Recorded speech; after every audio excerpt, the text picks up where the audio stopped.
What's going on, you guys? So, the night after the fights, Deontay Wilder versus Tyson Fury is concluded.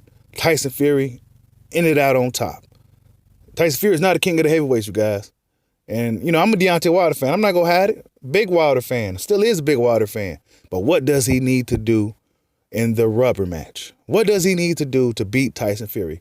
I always felt that Fury would have been his toughest fight, even more so than Luis Ortiz or Anthony Joshua or anybody. Years ago, back when Fury got in the ring with Wilder face-to-face years ago, I think it was after the Spilka fight, I always said that Tyson Fury would have been his toughest fight just because of Fury's style, how big he was, and his speed. And, let's just be honest.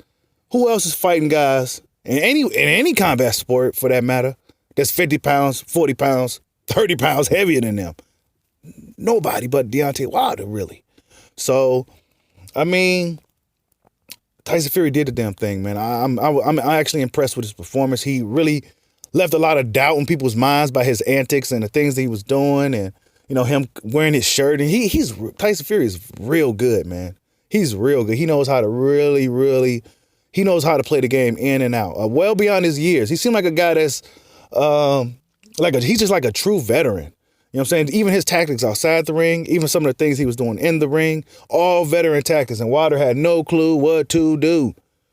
He was landing on him. He was landing those jabs at will. Wilder's defense looked terrible. He couldn't even get the right hand off. Fury was prepared for that right hand all night. He brought the fight to Wilder like he said he was going to do. And you got to respect it. You got to respect it, man. He just did exactly what he said he was going to do. He didn't sit there and run around and point his way to a decision. He went and took the fight right to the lion.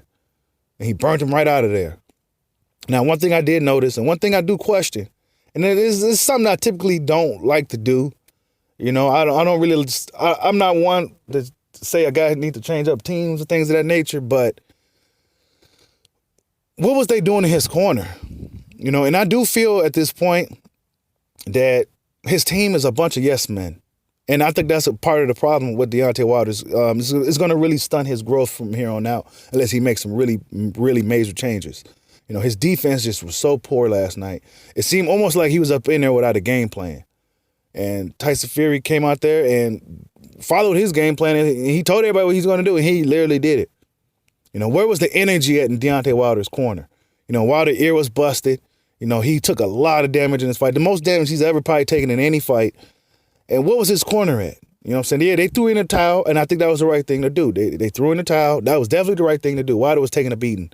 But where was the energy at in the corner? Where was the game plan? Mark Breland, he's just so passive. Where was the energy at? Where was the energy to give Deontay Wilder the boost he needed to really, maybe it was the knockdown, the early knockdown, the punch that kind of landed in the back of the head. Let's be honest, it was the back of the head shot, but I'm not going to take it away from him. It's a fight. Wilder was ducking down, Fury threw the punch, and it hit the back of Wilder's head, and he just didn't really seem to recover from that.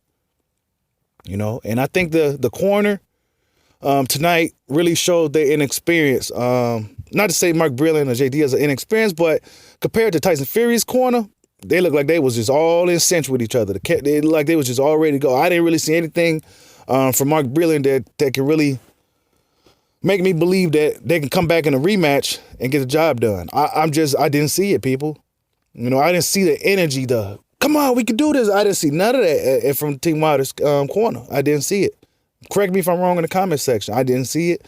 I'm not going to blame it on the corner, though. I'm not going to say put the full blame on the team. But I do feel right now at this point, these guys are a bunch of yes men. Wilder damn near runs his own camps, and he needs to have somebody that's going to say, hey, it's my way or the highway. You know what I'm saying? Wilder needs to he got knocked down to reality now. His aura of invincibility has been shattered. Wilder was a supremely confident guy. And it's going to be interesting to see how he carries on with this leading up to the rubber match or whatever he decides to do from here on out. Because he took a massive beating for the first time in his career, really. Let's just be honest. This is the first time we really seen Deontay Wilder get handled. And he was willing to go out on the shield. He wasn't out there trying to quit. It was just a real bad night for Deontay Wilder, people. As Deontay Wilder fans, we just, it comes to the territory, man. This is heavyweight boxing. You know, for all we know, Deontay Wilder can come back in a rematch and knock Fury flat out, and then we have another fight again, a fourth one. You know what I'm saying? We never know. It's the heavyweight boxing. You just don't know. You know what I'm saying? This is what makes boxing great. You know what I'm saying? I mean, shit like this happens. You know, our guy took a loss. You know, my guy Wilder took a loss, but you know, this comes with the territory. Muhammad Ali took a loss. Lennox Lewis took a loss. You know what I'm saying? Evander. All these great heavyweights took losses. And they all bounced back. We're gonna see if Deontay Wilder could do the same. Like I said before, I always felt that Tyson Fury was his toughest fight. And if Deontay Wilder goes into this fight, straight into this rematch with Fury, rubber match with Fury, he needs to change some things up, man. You know, his camp, he might want to bring somebody else in to help him work on defense. He might want to bring us some giant dudes, some actual giants. I'm not sure how his camp went. Maybe Ness and guys like Blue Blood know exactly who he was bringing in camp with him. But he needs to bring in some guys that's bigger than him. You know what I'm saying? To really, you know, rough him up in camping. You know, really, Wilder needs to really go back to the drawing board now. You know what I'm saying? He needs to go off into seclusion and solitude somewhere, grow his beard out, get time away from everybody, and really focus on boxing. Because right now, at this point right now, I think Fury has his number. I'm going to come out and say it. I think Fury has his number right now unless Wilder can make the proper adjustments. His right hand will always be there for him, but he's going to have to find another way to land that right hand because Tyson Fury is very, very good. Very good. He's a big guy, but a lot of skill. And a lot of toughness. Tyson Fury is going to be tough for Wilder to beat, man. Tyson Fury is the king of the heavyweights, man. He's the best heavyweight in the world right now. I got to give him full credit. But yeah, man, tell me what you guys think. Will Deontay Wilder be able to bounce back from this? What should he do in order to dethrone the new heavyweight king, Tyson Fury, in a rubber match? Tell me what you guys think. Like, subscribe, holla at your boy. Peace out.